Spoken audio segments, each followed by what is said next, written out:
Hi നമസ്കാരം. Cinema കാഴ്ചയിലേക്ക് എല്ലാ മാന്യ പ്രേക്ഷകർക്കും ഹൃദയം നിറഞ്ഞ സ്വാഗതം. നമ്മുടെ മലയാളത്തിൽ ഒരുപാട് നടന്മാരുണ്ട്. അതിൽ ഏറ്റവും കൂടുതൽ ശ്രദ്ധിക്കപ്പെടുന്നത് മമ്മൂക്ക, ലാലേട്ടൻ, അതുപോലെ തന്നെ സുരേഷ് ഗോപി, ജയറാം, അങ്ങനെ ഒരുപാട് നടന്മാരുണ്ട്. ഇവർ ഏതാണ്ട് 400-500ഓളം സിനിമകൾ അഭിനയിച്ചിട്ടുണ്ട്. പക്ഷേ ഇവരുടെ സിനിമകൾ കണ്ടിട്ട് പ്രേക്ഷകർ അവരുടെ അഭിപ്രായങ്ങൾ പറയും. ചില സിനിമകളിൽ നല്ല പെർഫോമൻസ് കാഴ്ചവെക്കും, ചില സിനിമകളിൽ മോശം പെർഫോമൻസ് ആയിരിക്കും കാഴ്ചവെക്കുന്നത് എന്ന് വിചാരിച്ചിട്ട് ഇവർക്ക് ആർക്കും അഭിനയിക്കാൻ അറിയത്തില്ല എന്ന് ആരും തന്നെ പറയത്തില്ല. കാരണം അവരുടെ അഭിനയത്തെ കുറ്റം പറയാൻ പറ്റില്ല. അവരെടുക്കുന്ന കഥാപാത്രങ്ങൾ, അവർ ചെയ്യുന്ന ചില പെർഫോമൻസുകൾ ചിലപ്പം ശരിയാകാതെ വരുമ്പോഴത്തേക്ക് അതിനെ വിമർശിക്കും. ഇപ്പോൾ ഏറ്റവും ലേറ്റസ്റ്റ് ആയിട്ട് നമ്മൾ സോഷ്യൽ മീഡിയ, സമൂഹ മാധ്യമങ്ങൾ എടുത്തു നോക്കി കഴിഞ്ഞാൽ ഒരാളിങ്ങനെ ഏറി തന്നെ നിൽക്കുക, താഴോട്ട് ഇറങ്ങുന്നേ ഇല്ല. വേറെ ആരുമല്ല, സുരേഷ് ഗോപിയുടെ മകനായിട്ടുള്ള മാധവ് സുരേഷ്. JSK എന്ന് പറയുന്ന സിനിമ തിയേറ്ററിൽ എത്തിയതിനു ശേഷം പുള്ളി അഭിനയിച്ചിട്ടുള്ള ചില രംഗങ്ങൾ അത് ഇപ്പോൾ സമൂഹ മാധ്യമങ്ങളിൽ എടുത്തിട്ട് നല്ല രീതിയിൽ ഊക്കുന്നുണ്ട്. എന്താണെങ്കിലും ഇതുമായി ബന്ധപ്പെട്ടിട്ട് മാധവ് സുരേഷ് വന്നിട്ട് മാധ്യമങ്ങളിൽ വന്നിട്ട് പറയുന്ന ചില പൊട്ടത്തരങ്ങൾ പുള്ളിക്ക് തന്നെ വിനയാകാറുമുണ്ട്. എന്താണെങ്കിലും ഈ ഒരു സിനിമ കണ്ടിറങ്ങുന്ന സമയത്ത് നമ്മുടെ ഗോകുൽ സുരേഷിനോട് മാധ്യമപ്രവർത്തകർ ചോദിക്കുമ്പോൾ ഇദ്ദേഹം പറഞ്ഞൊരു കാര്യമുണ്ട്. ഞാൻ ഇതുപോലെ ലൂക്കിലി ഓൺലൈനിലൊന്നും ഇൻ്റർവ്യൂ നൽകത്തില്ല, ബ്രാൻഡഡ് ആയിട്ടുള്ള ഏതെങ്കിലും ആൾക്കാർ വരട്ടെ, അവരോട് ഞാൻ പറയാം എന്നാണ്.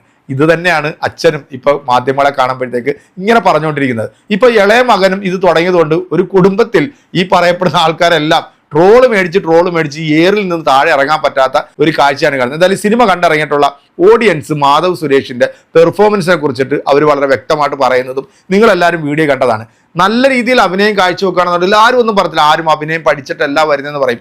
ഒരു അഭിനേതാവിൻ്റെ മകനായിട്ടുള്ള ഗോകുൽ സുരേഷ് ഇത്രയും കാലമായിട്ട് സിനിമ കാണുകയും വീക്ഷിക്കുകയൊക്കെ ചെയ്യുന്ന ഒരാൾ ഈ ഒരു സിനിമയിൽ വന്ന് പെർഫോം ചെയ്തപ്പോൾ അത് ഓഡിയൻസിന് ഇഷ്ടപ്പെട്ടില്ലെങ്കിൽ അവർ അവരുടെ അഭിപ്രായം പറയും എന്ന് വിചാരിച്ചിട്ട് ഓഡിയൻസിൻ്റെ നെഞ്ചത്തോട്ട് കയറുകയാണെങ്കിൽ എന്ത് ചെയ്യും? ഊക്ക് മേടിക്കാന്നല്ലാതെ വേറൊരു മാർഗ്ഗമില്ല. അത്തരത്തിലുള്ള കുറച്ച് വീഡിയോകൾ ഇന്ന് വന്നിട്ടുണ്ട്. ഞാൻ എന്തായാലും ഈ ഒരു വീഡിയോ കാണിക്കുന്ന കൂട്ടത്തിൽ മാധവ് സുരേഷ് പറയുന്ന ഒരു പ്രധാനപ്പെട്ട ഒരു കാര്യമുണ്ട്. എൻ്റെ അച്ഛനെയും എന്നെയും പറയുന്നവരുണ്ടാവും, പക്ഷേ എൻ്റെ വീട്ടിലിരിക്കുന്ന അമ്മയെ പറയുന്നത് ശരിയാണോ? ഒരിക്കലും അതിനോട് ഞാൻ യോജിക്കുന്നില്ല. കാരണം വീട്ടിലിരിക്കുന്ന അമ്മയെ ആരും തന്നെ ഇത്തരത്തിലുള്ള കമൻറ്റുകൾ ഇടാൻ പാടില്ല, അല്ലെങ്കിൽ അത് ശരിയായിട്ടുള്ളൊരു പ്രവണതയല്ല. ഗോകുൽ സുരേഷും സുരേഷ് ഗോപിയും മാധവ് സുരേഷിൻ്റെ അഭിനയത്തെക്കുറിച്ചിട്ടും പെർഫോമൻസ് കുറിച്ചിട്ടും നമുക്ക് വിമർശിക്കാനായിട്ടുള്ള റൈറ്റ്സ് നമ്മുടെ നാട്ടിലുണ്ട്. എന്തായാലും 2-3 വീഡിയോ നമുക്കൊന്ന് കാണാം, കണ്ടിട്ട് പെട്ടെന്ന് നമ്മുടെ വീഡിയോയിലേക്ക് തിരിച്ചു വരാം. നിങ്ങൾ നിങ്ങളുടെ കണ്ടന്റ് വിൽക്കുമല്ലോ മീഡിയക്കാർക്ക്, അവരതിനെ വളച്ചൊടിക്കും, 10 ഹെഡ്ലൈൻ ഇട്ട് വിടും. എനിക്കറിയാം നിങ്ങൾ അനിയന്റെ പെർഫോമൻസ് ഒക്കെ എങ്ങനെയായിരുന്നു പടത്തിൽ? മാധവ് സുരേഷ് ഞാൻ പേപ്പറാച്ചിക്ക് മറുപടി കൊടുക്കാം, ടാഗുള്ള മീഡിയക്ക് ഞാൻ മറുപടി കൊടുക്കാം, പേപ്പറാച്ചിക്ക് ഞാൻ കൊടുക്കില്ല. നിങ്ങൾ കണ്ടന്റ് വളച്ചൊടിക്കാനുള്ള ടീമാണ്. നിങ്ങൾ നിങ്ങളുടെ കണ്ടന്റ് വിൽക്കുമല്ലോ മീഡിയക്കാർക്ക്, അവരതിനെ വളച്ചൊടിക്കും, 10 ഹെഡ്ലൈൻ ഇട്ട് വിടും. എനിക്കറിയാം നിങ്ങൾ എന്തിനാടാ കൊന്നിട്ട്? ഇയാളുടെ മകളും നമ്മളെ പോലെ തന്തയില്ലാതെ വളരെ. നമ്മൾ അനാഥരാണ്, പക്ഷെ ഗുണ്ടകളല്ല. എന്തിനാടാ കൊന്നിട്ട്? നമ്മൾ അനാഥരാണ്, പക്ഷെ ഗുണ്ടകളല്ല. മകൻ അച്ഛനെ കടത്തി വെട്ടിയ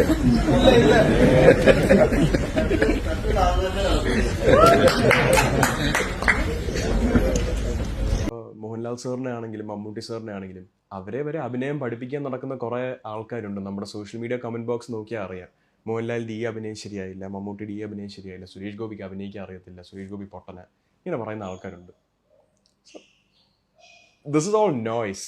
സൈഡിൽ ഇരുന്ന് ഇവരെയൊക്കെ ഇത്രയും വർഷങ്ങളായിട്ട് അടുപ്പിച്ച് ഇൻഡസ്ട്രി ഡോമിനേറ്റ് ചെയ്യുന്ന ആൾക്കാരാണ്. മൾട്ടിപ്പിൾ 1-2 നല്ല സിനിമകളല്ല, കയ്യിലെണ്ണാൻ പറ്റുന്നതിനേക്കാളും കൂടുതൽ നല്ല സൂപ്പർ ഹിറ്റ്സ് കൊടുത്തിട്ടുള്ള ആക്ടേഴ്സ് ഇവരെല്ലാം. Apologise for my language. പക്ഷേ ഞാൻ നടന്നു പോകുന്ന വഴിക്ക് അപ്പുറത്തേലായാലും സീർട്ട് വലിച്ചിട്ട് പുകവിട്ട് കഴിഞ്ഞ് അതിന്റെ ഒരു ഫോട്ടോ എടുത്ത മാധവ് സുരേഷ് കഞ്ചാവ് വലിച്ചും കൊണ്ട് റോഡിൽ കൂടെ നടക്കുന്നു എന്ന് പറയും. വന്നിട്ടുള്ളതാണ്. So I can say that. It's kind of pathetic if anything. ശരിക്കും മാധവ് വടി കൊടുത്ത് അടിമേടിക്കുകയാണ്. മാധ്യമ പ്രവർത്തകരുടെ മുമ്പിൽ വന്നിട്ട് ഇത്തരത്തിലുള്ള മാസ് ഡയലോഗൊക്കെ ഫിറ്റ് ചെയ്യുമ്പോഴത്തേക്ക് ആലോചിക്കണം ഇത് തിരിച്ച് 8ന്റെ പണിയായിട്ട് കിട്ടുമെന്നുള്ളത്. എന്നിട്ട് വന്നിരുന്നുണ്ട് മാധ്യമ പ്രവർത്തകരെ കുറ്റം പറയുന്നതിൽ ഒരർത്ഥവുമില്ല.